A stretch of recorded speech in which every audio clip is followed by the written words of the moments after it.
This episode is brought to you by Cora tampons. Made from 100% certified organic cotton, every Cora product is made with pure and ethically sourced ingredients. No pesticides, no fragrances, no bleach, no BPA, no synthetic materials. If you're still using conventional tampons, we need to talk. You don't even know what you're putting inside of your vagina. Head over to fertilityfriday.com/Cora today, and you'll receive your first month supply free of charge. This is the Fertility Friday podcast, episode number 146.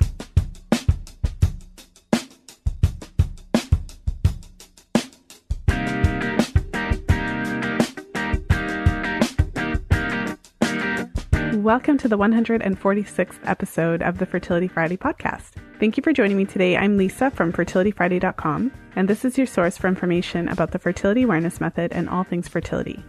Welcome to the show. I think I say this pretty much every week, but I'm really excited to bring today's episode to you. I'm sharing with you today 2 interviews. So for those of you who have been listening to the show for a while, you'll know that a couple episodes back, in episode 137, I actually interviewed 2 members of the Fertility Friday community, and they shared their experiences on hormonal birth control. So what it was like while they were on, when they came off. And, the common thread when I speak to women about their experiences on the pill, for some women, the experiences are really intense right away, where they go on the pill and they have these super outrageous reactions within a very short period of time. And so for them, in a way, it's good because their body just negatively responds to it right away. And so they come off of it because obviously it's kind of obvious to them. But then there's another distinct category of women who they don't have these overt experiences right off the bat, but kind of slowly creeps up. And so one of the common threads whenever I speak to women about their experiences on hormonal contraceptives is just that often they don't realize that the hormonal contraceptive could be at the root of these issues until much later, or until they come off of it and realize, oh my goodness, this haze is lifted and things have changed for me. So I think it's very powerful to listen to these 2 stories today. So the 2 women who are sharing their stories in today's episode are LeAnna and Samantha. And I think it's really powerful just to hear how they came to the knowledge that some of the symptoms that they had experienced were related to the pill, and how they put that together, and basically how that all played out. So I'm really excited to share that with you. I also have some exciting news to share with you. So I'm actually opening up enrollment for the Fertility Friday group programs. The next round of group programs are going to be starting towards the end of August, beginning of September. And so I'm opening up enrollment. So I know some of you have been patiently waiting for when I'm going to be opening it up again. And so I just want to let you know that the group programs, they'll be starting towards the end of August, beginning of September. And what I'll be doing is I'll have 2 focused groups. So in the one group, I'll have women who are trying to conceive or even just wanting to prepare their bodies before they're ready to start trying. So in my most recent groups that have just finished actually last week, they just wrapped up.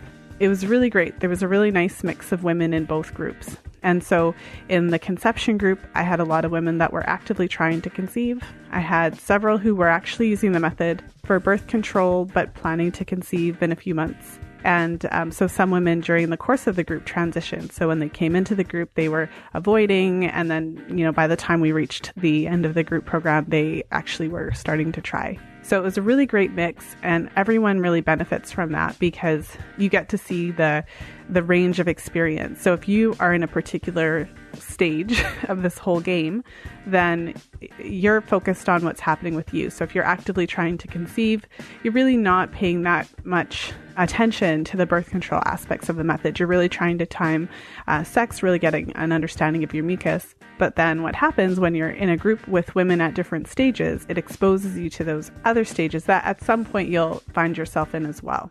And so lots of great conversations happen in our group. It was really incredible to just to see the support among the women in the group, and also to create this space where there's really nowhere else we could talk about all of these things. Topics come up like topics of sex, topics of bodily fluids, topics of all the different things that come up when you're charting. And so it's really a unique program in that there's nothing off the table. Lots of different topics come up. And one of the I guess one of the pieces of feedback that I get is the benefit of seeing other women's charts. Because what I always say is when you're learning to chart, you only really see your own chart. And so you don't really know what else is out there. When you're in a group like this, you really see what can happen. And it's really helpful because then when you go into charting your own cycles, you know, okay, so even if my charts are stable for a little while, these things can happen, or this is how stress can impact my cycle, or this is how, oh, that's what it looks like if you have a little bit of an underactive thyroid in your charts, or this is what it looks like if you have low progesterone. So you really get not only the benefit of the group itself, but the benefit of seeing all of these different scenarios that you wouldn't otherwise see. So make sure to head over to fertilityfriday.com/group program and put in your application so that you can save your spot. I have a limited number of spaces available in the group. And so if you want to make sure to nab your spot, you'll want to jump in there and apply. And before we jump into today's episode, just a quick note from our sponsor, Cora Tampons. So today I want to talk about the impact that Cora makes globally. I love being part of something that I feel is greater than myself. And what I love about Cora is that they put this activism, if you will, into their business model. So one of the topics that I spoke about in my interview with Molly Hayward, so if you're new to the show, that's episode number 133, and we really jumped into the global issue that menstruation can cause for women and girls. And so for me, I've never had to worry about having access to menstrual products. It's something that I always had. But there's so many girls in the world who don't have access to menstrual products. And for that reason, when they are on their periods, they can't go to school. And then many grown women who can't go to work during that time. So just imagine how much is lost in that time when they're not able to go to school. So what I love about Cora is that they put that into their business model. So with every month of tampons that you buy for yourself, Cora donates a month's supply of pads to girls in developing nations. So they have it set up to support girls in India and also girls in Kenya. So it's really great to know that, buying tampons, something that you're doing anyways, when you buy Cora tampons, you can actually support girls in developing nations, and that helps them to be able to go to school when otherwise they wouldn't be able to. So one of the great things about Cora is that when you sign up, you actually get your first month's supply of tampons free of charge. So make sure to head over to fertilityfriday.com/Cora and start your free trial today. That's fertilityfriday.com/Cora. Now let's jump into today's episode. All right, so the first interview that I'll be sharing with you is the interview that I recorded with LeAnna. So I'll just jump right into that. Well, I'm here with LeAnna, and LeAnna reached out to me because I actually put out in my Facebook group a request just if anyone wanted to share their story with hormonal contraceptives. And LeAnna, your story really struck me. And so I would love for you to share a little bit about what your experience was like on hormonal contraceptives. So maybe just take us through when you first started taking them and why, and then how your body reacted to them. Well, I was in college. I think I was 21, so I was a little bit of a late bloomer. I didn't start in my teens, which I guess is a abnormal thing nowadays. I guess a lot of people start in their teenage years, but I missed that bandwagon. And I was getting pretty serious with the guy I was with at the time, and so I thought I would do what every respectable relationship would do. And I went to the gynecologist and I said, I want to be on the pill because I want to not be pregnant right now. I'm in the middle of college. And my doctor said, okay, here's a prescription. Just make sure you take it at the same time every day, and sent me out the door. Never told me anything about side effects, any kinds of pills, any other alternatives as far as an IUD or anything like that. She just sent me on my way. At the time, I started with Femcon, which is a chewable version of the pill because I have an issue with swallowing pills. So I said, I'll start with that one. And it was like $60 a month, I think, with insurance. It was pretty expensive. So I started on that one, and I didn't have any of the typical, oh, your skin broke out or you gained a lot of weight or any of the typical signs of an adverse reaction. It was totally fine. It just regulated my, I'm going to use air quotes, period there, because I didn't realize until recently that I wasn't actually having a period. So I was on that one for a while, and then it just got to be too expensive. So a couple years into it, I went back to the doctor and said, can you switch me to something else? So we switched to another one, which I think was called Nikon. And it's the pill, both of these pills were the estrogen and progestin ones. It wasn't just one, it was the dual one. And I didn't have any issues switching over. And so I just went about my my time. And then several years later, a different gynecologist switched me over to, I think it was Nortrel, switched me over. I don't entirely know why. I think it was something to do with insurance, but again, didn't have any problems. So I just kept going about it. Fast forward about, I'd say 9.5 years. So it was almost 10 years that I was on the pill. I was kind of already starting a journey to leading a more natural and organic kind of lifestyle. And so I had started to research into the fertility awareness method just because I thought I was putting all these healthy foods into my body. And the only thing, like, I couldn't understand why I kept taking a synthetic hormone every month or every day for months on end. So I had started to research it. And in the last summer, actually, I had my first ever panic attack. Had no idea why. It was over the Skyway Bridge. And it's just a pretty freaky bridge anyway, but I am not terrified of water, not terrified of heights. That's just happened to be where it was. And I, of course, went to the doctor because at first you think you're going crazy. Can I just stop you in the middle of that? Could you describe what that was like? I think people hear like a panic attack, but I want to hear what that was actually like, what it felt like when you had it. Well, for me, I was going to a friend's birthday party and I was driving by myself over this bridge, and the bridge is pretty freaky. If you look it up online, you'll know what I'm talking about. But I'm going up the bridge, and all of a sudden, because I never had anything ever like that happen to me before, and I felt like a combination of things, kind of like you couldn't breathe, but I also felt like I was going to pass out, which then terrified me because I'm, driving by myself up this bridge, and there's no way to turn around to even try to avoid that. I guess that's pretty typical. You feel kind of like you're dying a little bit, but you're not entirely sure why, and you're terrified. You're just like, it's just the height of terror, and you're not entirely sure because you're not sure what's going on with yourself. That heightens the terror even more.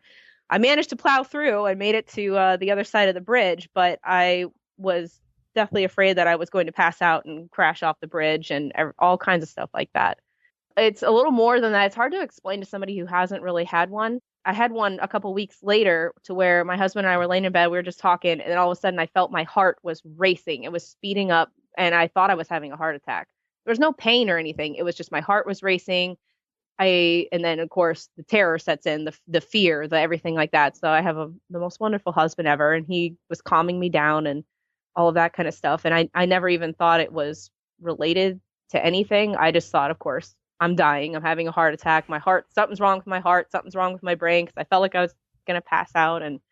And now I feel like my heart's racing, and it's very terrifying to have an actual panic attack. I know that that term is used loosely sometimes. Like people go, "Oh, I'm just having a panic attack." But when you actually experience what it's pretty legit. It's unlike anything else. I can't even compare it to anything.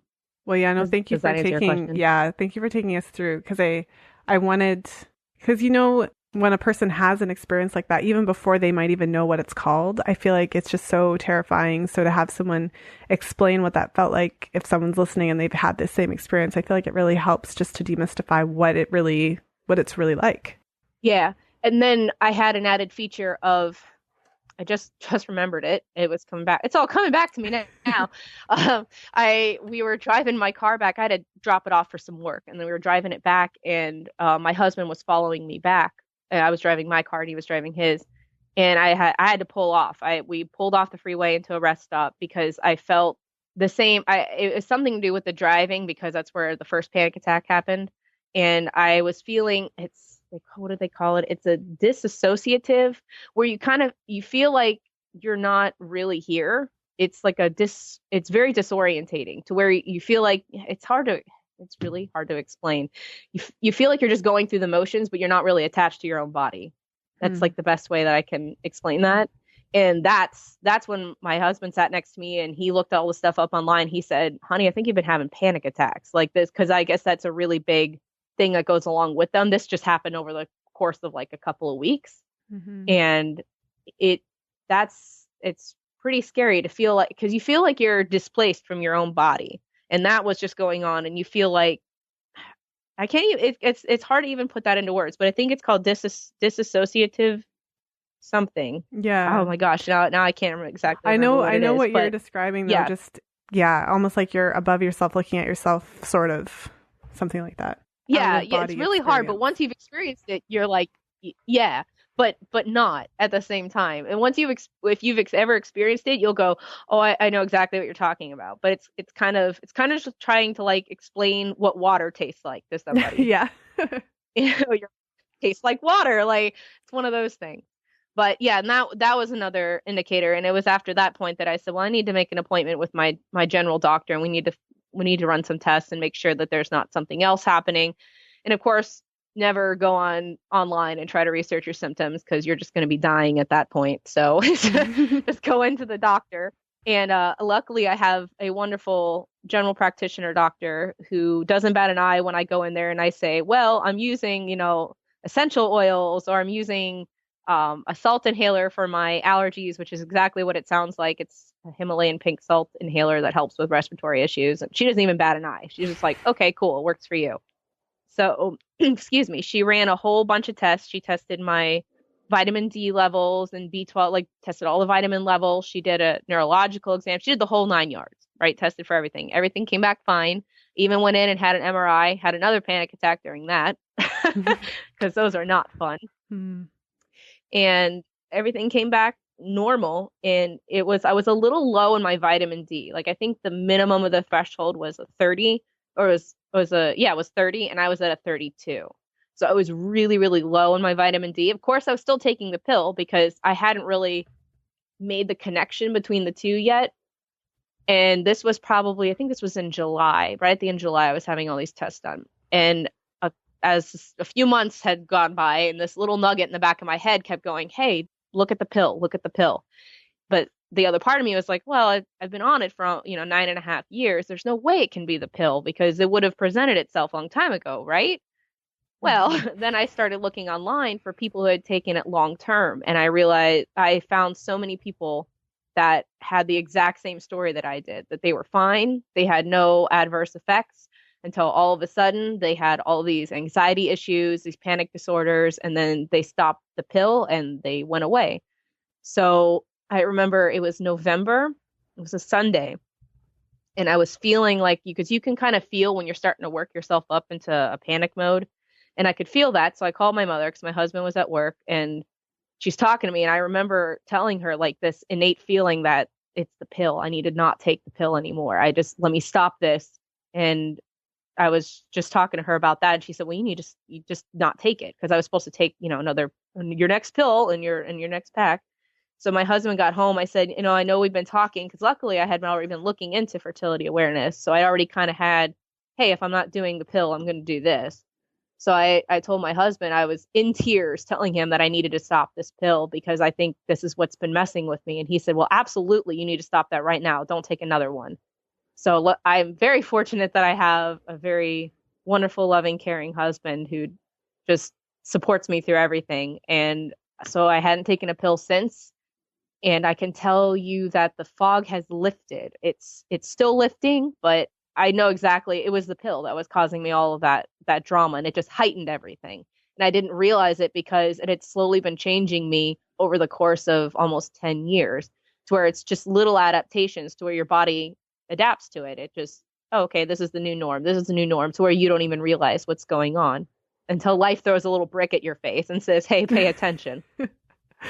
Oh my goodness. Well, and one of the things that I think a lot of women experience, or will talk about it, is a lot of women will say that they don't experience any side effects. And I tend to be a bit of a skeptic just by nature. Imagine that. What a surprise, right?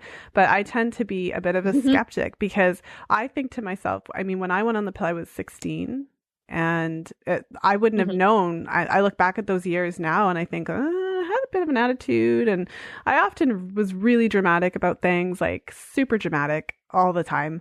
And I often wonder if it was related. So in retrospect now, while you were on it, you probably would have said that you didn't really have any side effects. But now that you've been off of it for a while, right. What do you think of it now?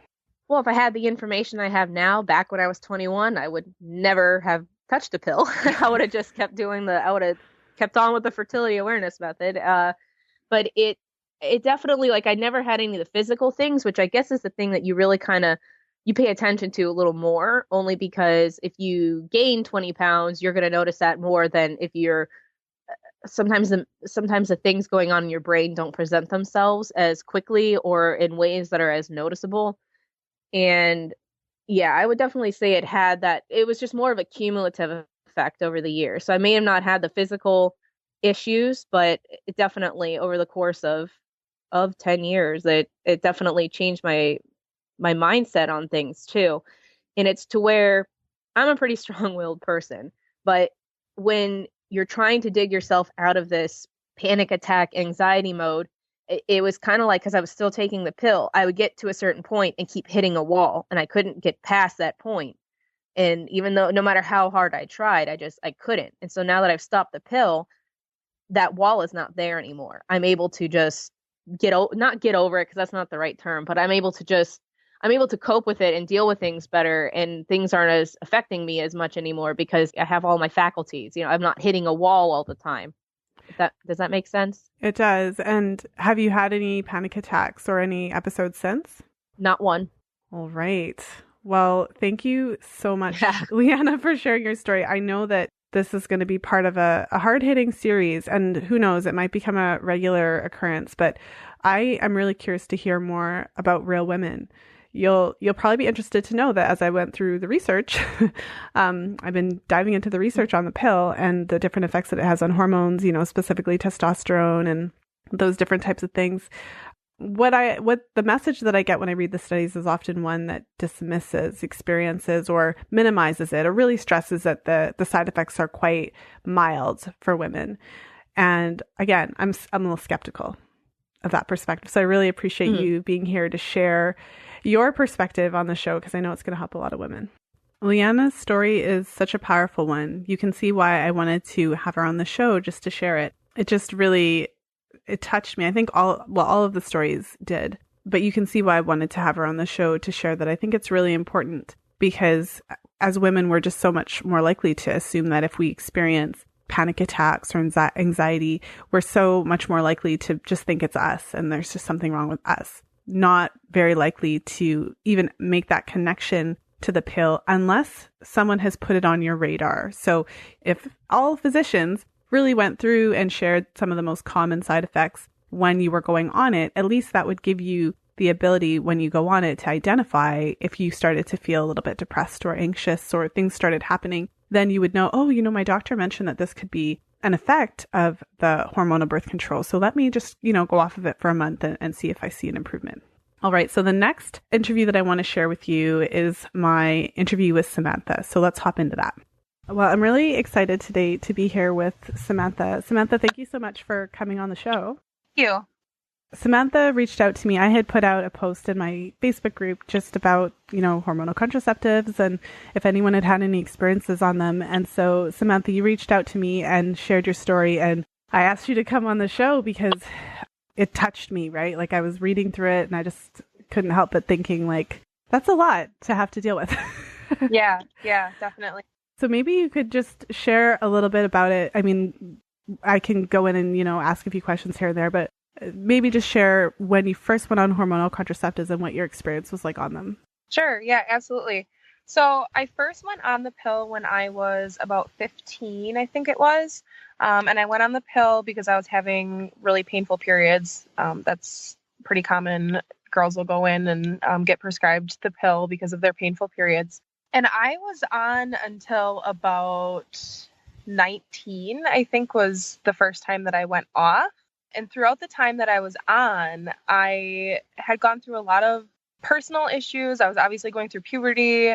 I'd gone through a breakup in that time, and I had a lot of emotional issues. And I obviously just chalked that up to being a teen and going through puberty and, going through those life changes in high school and whatnot. But it wasn't until I got off the pill for the first time that I realized that maybe that could have been contributing to my issues.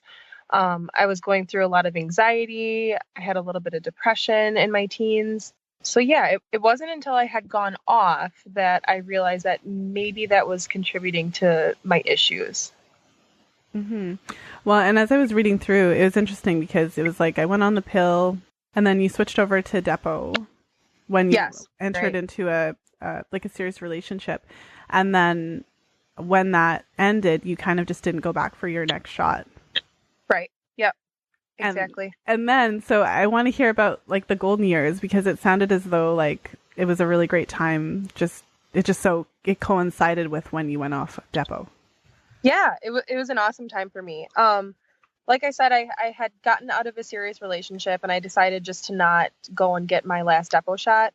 And during that time, I didn't know if it was just, having gotten out of this relationship and kind of being on my own for the first time and being in my early 20s and going to school and meeting new people. I was just having a really awesome time in life. I was absolutely loving life, loving where I was in life, and I was happy again. And I guess at first I didn't realize that maybe that had something to do with going off of hormonal birth control. But yeah, I was just having an awesome time and I was super happy. And it wasn't until actually after a few years of being off of the Depo shot that I on the pill and started experiencing some of those terrible things that I was experiencing in high school. And I think that's finally when it clicked for me that maybe this has something to do with how I'm feeling. And I could totally see someone listening to the show thinking like, oh, well, that could have just been a fluke. Right. Yeah. But then, so at some point you did go back on. So I did. Maybe you could talk about what happened then. Yeah. I went back on after meeting my current boyfriend, and I just, I started gaining weight. I started, the anxiety started coming back in full force. My moods were just terrible. Even he could note. I mean, him and I, when we met, I wasn't on anything, so then when I got back on, he even noticed a huge difference in me. And, it really kind of concerned me. And again, I was going through life changes at that time too. I started my first job. I had moved in with him. I had quit smoking after I had been a smoker for about 8 years. So I was going through a lot of things at that time that could have contributed. But after I got off, I was on for almost 2 years on the pill. And after I got off, I started feeling a lot better again. And that's when I started looking into the fertility awareness method and looking into the different side effects of the pill and how this could be affecting me. I'm 110% convinced that that was not helping me in any way, shape, or form. Well, and there was part of your story that that really struck me as well. So I guess it would have been the time before. So what you wrote is like at 22, I met someone, I decided to go on the pill. And then you wrote, this is the period of my life that I refer to as the dark period. Yeah. Yeah. So, I mean, it's just maybe like, I mean, that's on the one hand, it's like, I don't know, like, oh, whatever. But then on the other hand, it's kind of like, that's a pretty serious way. Like if you're looking at it like that, we can all kind of tongue in cheek, like, oh, that was the dark period. But if you're saying that must have meant. Right. Yeah. So. Oh, yeah, absolutely. That was by far the worst point. I had always had anxiety. I actually, I started having panic attacks back when I first went on the Depo shot. Looking back in retrospect, I recognize that now, that that's kind of when they started happening. And I had gone through a while after I had stopped taking the Depo shot that I was feeling a lot better. And then when I went back on the pill and I entered into the period that I'm referring to as the dark period, oh my God, my anxiety was just absolutely awful. I couldn't get through a day of work. There was a couple different times where I had literally walked right out of work and drove home without saying anything to my manager. I was just in such a panic. I couldn't control the panic attacks and the anxiety attacks. And it was just a horrible, horrible time. I can't even imagine what that would have felt like for you, because one of the themes as I dive into this, and women who have experienced, and it's never in the moment where you're like, oh, I think this is the pill. This is always retrospectively looking back and saying like, oh my goodness, maybe that's why, because that only happened when I was on this thing. And then when I wasn't on, it didn't happen. But just during those times, you're just going to blame yourself. You just think that there's something wrong with you. Yeah. I honestly thought I was crazy. Like I thought that I was going crazy and I didn't know why or how to make it stop.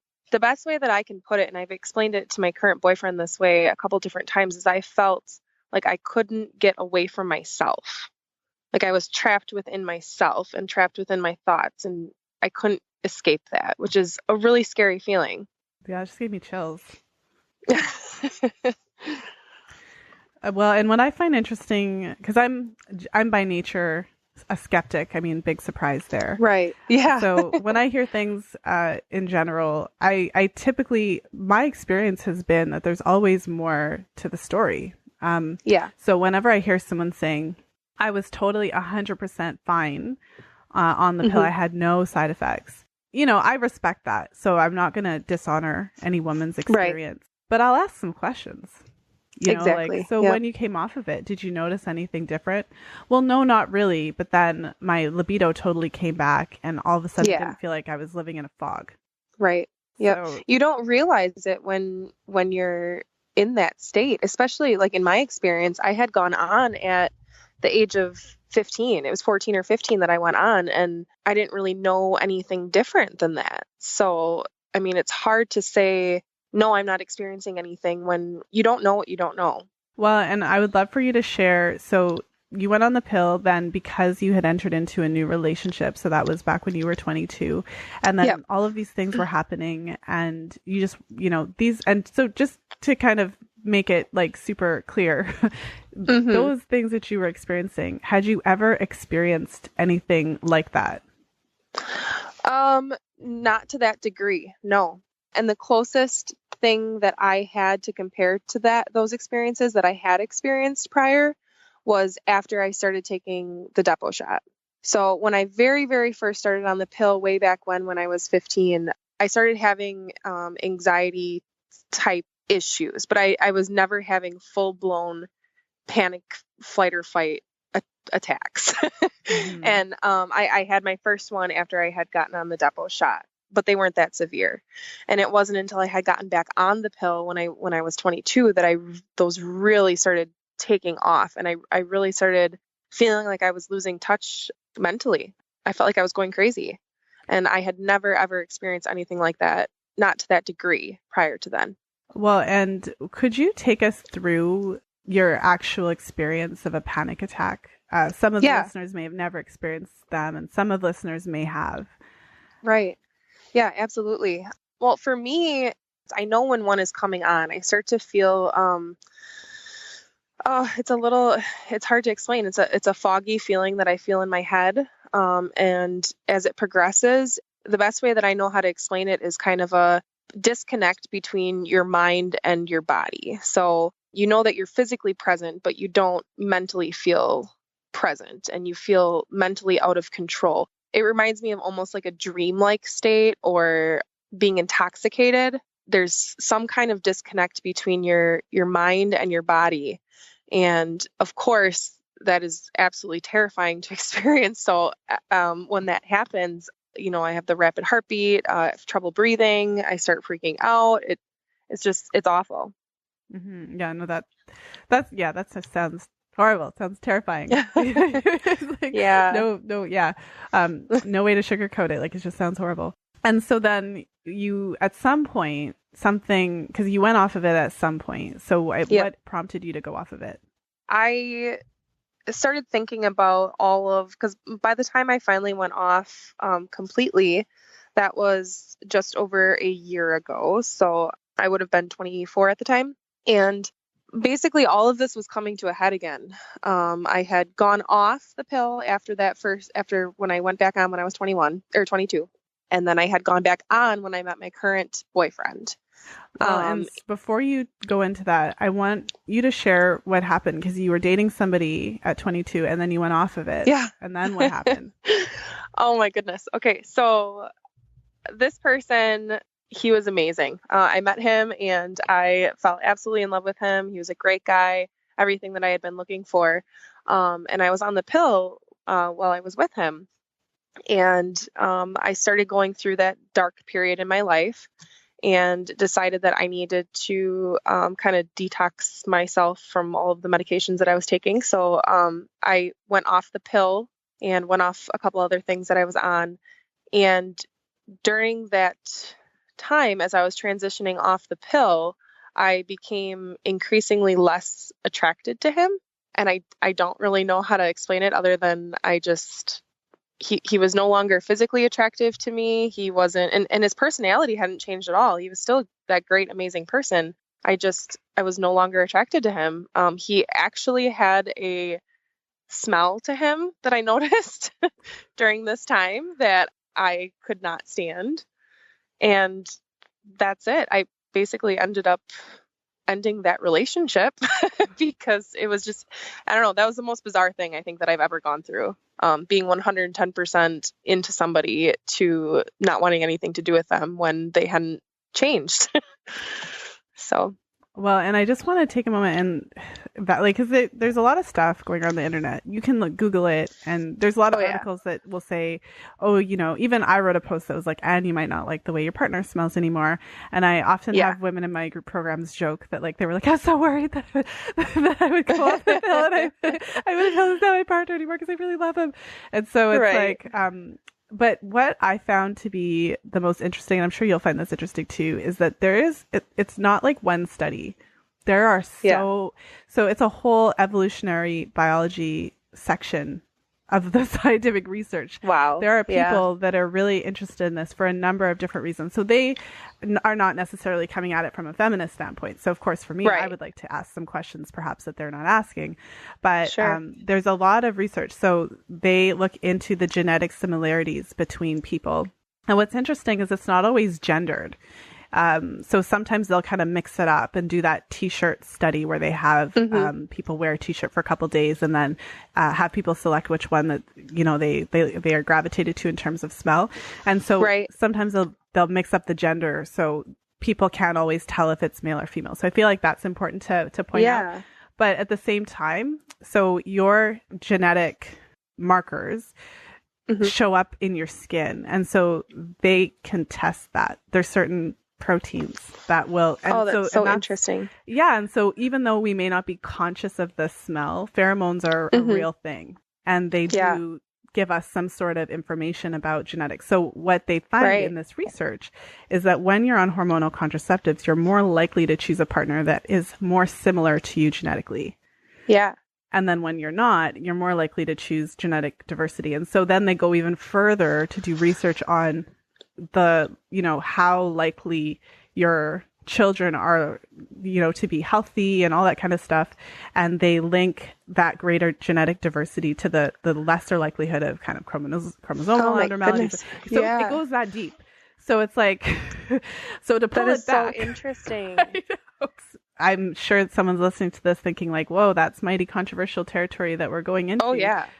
So, and I think that it's hard to do that type of research where you're looking into this kind of biological determination thing, because it makes it seem like we just are just at the whims of Mother Nature and it's all pheromones and that. But at the same time, if you've ever been in a relationship with another human being, you spend a lot of time in close proximity. And so the person that you love, if you think about what it's like to kind of be in their arms and that type of thing, you have to enjoy their smell.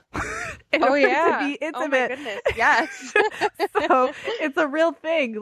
So I just wanted to validate that for you, because, you had this experience and it can be very esoteric, oh, well, I don't know what that was about. Maybe that was just something weird, but there are, like I said, it's not one study. There's so many. I was really surprised that there's just been so many people who have looked into that. So yeah, that's so interesting. All right. Well, fast forward to now then. When you've come off of it, at what point did you really start to make those connections that it might have been related? I started thinking about it while I was still on the pill this last time. I was going through a really hard time again with my anxiety. I was starting to feel depression.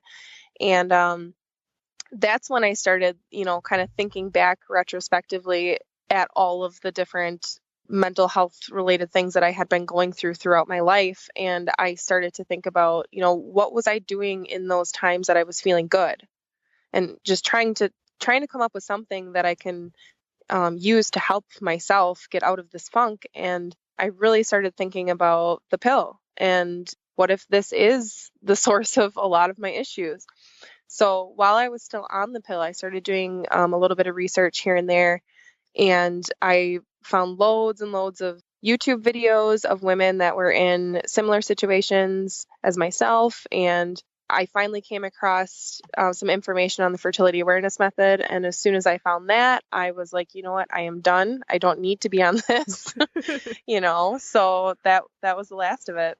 And that was just over a year ago. And to also to validate the experience that you had with mood changes. So I don't think that many women have ever really gone to, say, the website. It's really interesting. So I would suggest for anyone who's listening, and even for you, Samantha, if you want to like Google your favorite pill brand, so whatever brand that is, and go to their website. So it's not like, if you go to like Martha Stewart's website, it'll be all cute and it'll be all this like, welcome to my website. I'm so wonderful. Here's a flower. No, it's like warning. I should go to one now and just I don't want to drop I don't want to like name drop on the podcast and like have all that jazz, but let's just say I'm going on a website that is so the first thing on this website is important safety information about X. Warning to women who smoke: do not use X if you smoke and are over age 35. Smoking this is the website. Like there's no flowers. And so I would encourage you just to go to the website and just to take that in for a second, because if I were to look at my favorite brand of yogurt, it's not going to warn me that I could get mood disorders from taking it. So no. And so there's a lot. So on the one side, you can't, like, they do this so that you couldn't really say, well, they didn't warn me. Right. Because on the website, it does say mood disorder. But from my perspective, mood disorder is a very generic term that doesn't mean anything to anybody. Right. Absolutely. Like if they told you, okay, there's a possibility that you may, a small percentage of women or whatever, develop panic attacks. The pill has been linked to depression and anxiety and et cetera and et cetera. And these are if you feel this way, then you need to be aware that it could be, that's my perspective on these things. So dialing it back, when you went on these hormones throughout the years, what, if anything, was your doctor kind of telling you about in terms of potential side effects? Oh my gosh, nothing. And to be fair, I wasn't really asking either, but it's such a normalized thing that I never thought, and I can't even tell you how many different various brands that I have been on since I first started. It's been so many, because I would experience one thing on one of them, and then I would go to the doctor and they'd hand me something else. And I don't even know what I've all been on. It's just been, it's such a normalized thing that I feel like people just go, and this is what people do. So you take it, and the end. There was never any kind of, no real explanation of this could happen, or, and you see the commercials on TV, and you make fun of how they try to get all of the side effects at the end of the commercial or whatever, but you never really think that that's, going to apply to you, especially not if your doctor is not even bringing it up to you during the time of your visit. Then it's not something that's in the forefront of your mind. Well, and what's interesting is that there's a lot of like scientific research to back up what you experienced. It's not like we're in a time before. So we're in a time where essentially the research hasn't caught up to the recommendations as far as I'm concerned, because there's a lot of specific functions that the pill modifies and the artificial hormones modify in your body that contribute to that likelihood of depression and the different things. So it's like there's actual specific processes by which this happens. And I think that's really important to know, because as women, because we are stereotyped to be more emotional and all of that, it's just assumed that it's in our head. And as women, we take that on as well. So then if it was a man who was running out of his office crying in the middle of the day, he would be more prone to go to the doctor and be like, dude, this isn't normal. But as a woman, you just think, oh, I must just be crazy. Right. Yeah. What? No, no. That's not how this works. Well, yes. So thank you so much, Samantha, for coming on the show. I know that we could talk for a really long time, and maybe in the future we'll do another segment, but I really appreciate you sharing your story and being so open and honest with it. I'm so sorry to hear that you did have such a bad time on it. I know that not every woman does, but I am happy that you were able to make that connection and now are no longer. So since you went off the pill, how have those panic attacks been for you? Oh, So much better. So much better. Have you had any since you've come off? Yeah, in the beginning, I had a few here and there, but I'm doing so much better now, and I feel like I have so much more of a grasp on myself, I guess. So. And parting words for any of the women listening, just, what would you have wanted to tell your 15-year-old self? Your fertility is not a disease to be treated, and you're not crazy.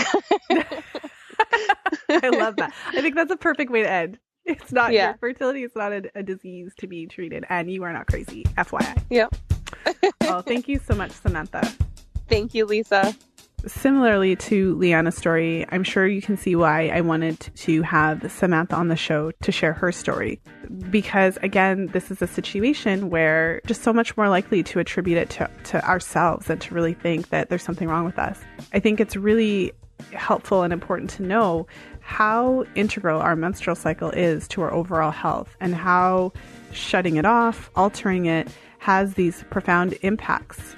What I really want to do with these pill stories, with my fertility awareness reality series, and all of these kind of real woman stories on the show is to really share some insight into how disrupting our normal hormone patterns can affect not just our fertility. So we have this idea, okay, I'm just going to take the pill and it's just going to stop me from ovulating and everything else is going to be normal. Well, the research overwhelmingly shows that there are a number of other factors. And so it doesn't mean that no woman should ever take it, but it does mean that we should really have an awareness of how it can impact us. It's only when we know that we can act and change something. Otherwise, you're experiencing these symptoms, wondering if there's just something wrong with you and kind of flailing around looking for an explanation, or even just feeling too overwhelmed and stressed due to the anxiety or depression or whatever you're experiencing to even think, okay, this could possibly be the pill. So all of that could be rectified with a simple practitioner just simply going through with you what some of those most common side effects are.